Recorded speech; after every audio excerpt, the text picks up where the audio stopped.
All right, welcome back to ARC Salt Lake, where we cover authentic, relevant, and community stories. Student loan repayment has been all over the place since the pause during the COVID-19 pandemic, and the latest change comes from that one big, beautiful bill. Our financial expert, Jenny Groberg, joining us to get everyone caught up on the changes. Thanks for coming in, Jenny. Yeah, thanks for having me. So some changes with student loan repayment then. Yeah, and student loans are super complicated. They are. They really are. And so I think the first thing that the Trump administration was trying to accomplish was simplification. Okay. So there were other plans. There's the IBR, there's the pay, there's the repay, there's the save, there's all these different plans. And they tried to collapse all of them into one called the RAP. Okay. It's the Repayment Assistance Plan. And so we're going to go through kind of the benefits or the things that are involved in the RAP. Okay, talk about the RAP then. Let's get into it. Okay, so the first thing is simplification. Second thing is interest accrues daily.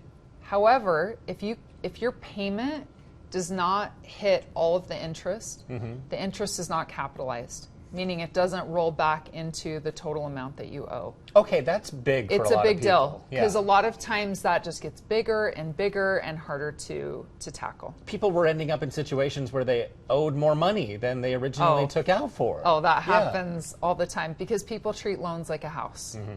I'm going to pay it off in 30 years. It's no big deal. So the third thing is there is a principal match. So the government will match up to $50 towards your principal. So let's say you can only pay $50 and it goes to interest.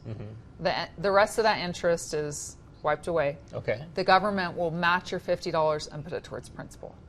That's also a big To kind of help you get some traction. Okay, and then federal cost concerns.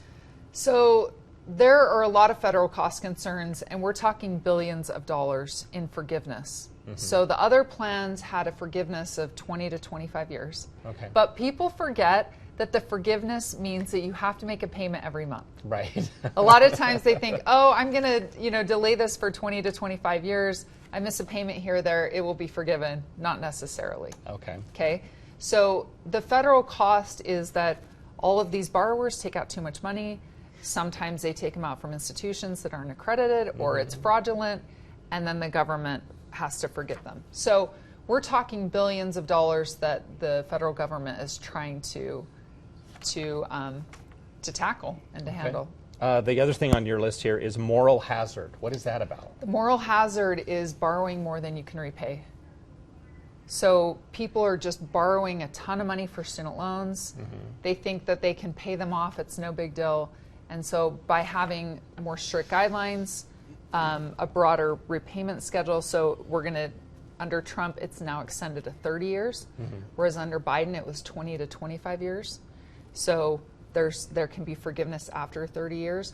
But the hope is that people will actually pay their student loans off, and the government won't be paying for all of it. Yeah, and all the forgiveness. The last thing on your list is repayment. So, I mean, in conclusion here, what does this mean? Let's talk about what the repayment means. So, for example, on the old plans, if you didn't have enough money, you wouldn't make a payment. Your payment was zero. Under this plan, you have to pay at least $10 a month. Okay, so it's pretty low. Okay. But let's say your adjusted gross income is between $10,000 to $20,000. You will pay 1% towards your student loans. 1% of your adjusted gross income. Okay. If your adjusted gross income is $20,000 to $30,000, you'll pay 2%, and so on. Once you hit $100,000 of adjusted gross income, you'll pay 10% of your adjusted gross income towards your student loans. That will be your repayment schedule. So it's pretty simple. A lot of borrowers had no idea what they were supposed to pay, what their income was. So this is just, again, to simplify the process. I want to ask you, we could talk about student loans for an entire segment, obviously, but given this and given how there have been changes between Biden and Trump and maybe a future administration as well, what do people need to know when considering student loans? Wow. Is there one or two big points? I would say pay them off. Be really careful. Only borrow what you need. 2 weeks ago, you and I talked about the 529 plan and the custodial plans to save for your education. I would say do everything you can to help your kids save. And then when you borrow the money, you keep your income the same and you get your loans paid off. I had an interview with a journalist at a top tier outlet this last week. And he said, Jenny, I'm a Gen Z. I'm not like you.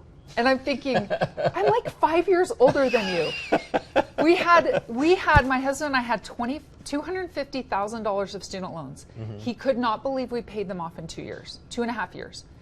And he's like, we can't do that. I'm a Gen Z. We work 2 to 3 jobs. And I'm thinking, and we don't, Right. We've been working 2 to 3 jobs our entire marriage. But what we did do was that when we graduated, we kept our living expenses the same and put all of our extra money towards student loans. Okay. My little brother told me, Jenny, I had $60,000 in student loans at the time COVID hit. I really should have paid off my student loans, but I was hoping Biden would just wash them away. So I didn't. That was a hope. It was a hope. He goes, and then we wanted to remodel, and my kids are getting bigger, and he's like, I should have just paid them off. Yeah. So I think the big key is to get them paid off. I will note one really important thing. Okay. Under the current administration, if your loans are forgiven, let's say you have $100,000 that's forgiven, that will count as taxable income on your tax return. Oh, okay. It's a big deal. That is. So if you have $100,000 forgiven, you might be on the hook for tens of thousands of dollars in taxes. And I don't think people anticipate that. We're going to wait and see if further legislation comes out that will forgive that, like it was under the Biden administration. But currently, you are on the hook for the taxes if your student loans are forgiven. Okay. Before we go, I want to mention this free webinar that you're going to be Yeah. doing. Tell us what that is and where people can find So it. I am doing a webinar with Kelly Erb of Forbes magazine on September 10th at 11 a.m. She's a tax attorney and journalist at Forbes, and we're going to deconstruct the One Big Beautiful Bill. We're going to talk about student loans, tax breaks for businesses, tax implications for personal returns. We're going to go through everything. So if you want to register, you have to register for the webinar. You can go to my Instagram at the Jenny Groberg or my LinkedIn at Jenny Groberg, and there's links that you can register for that webinar. All right. I mean, there's a lot to go over, There's so a probably ton. some valuable information Yeah. there. Okay. Yeah, it'll be cool. All right, Jenny, thank you so much for coming in and Thanks for giving having us me. a glimpse of this complicated world. Yeah, you bet. All right.